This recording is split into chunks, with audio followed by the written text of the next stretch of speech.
போனது புளித்தண்ணி இதோட சேர்த்துடணும்.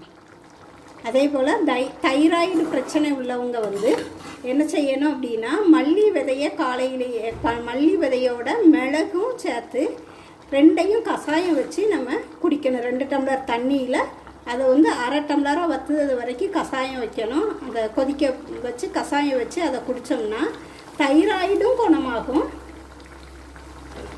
ஹார்மோன்களில் இருக்க பிரச்சனைகளும் சரியாகும், சமநிலைக்கு வரும். இதே போல் நீங்கள் கஷாயம் வச்சு சாப்பிடுங்க, இது நல்லா ஒரு வைத்தியமாகும்.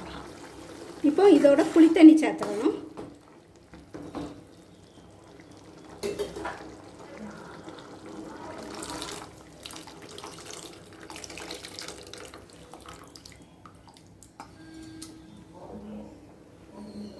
இப்போ நல்லா புளித்தண்ணி சேர்த்துருக்கு, நல்லா கொதிக்கட்டும்.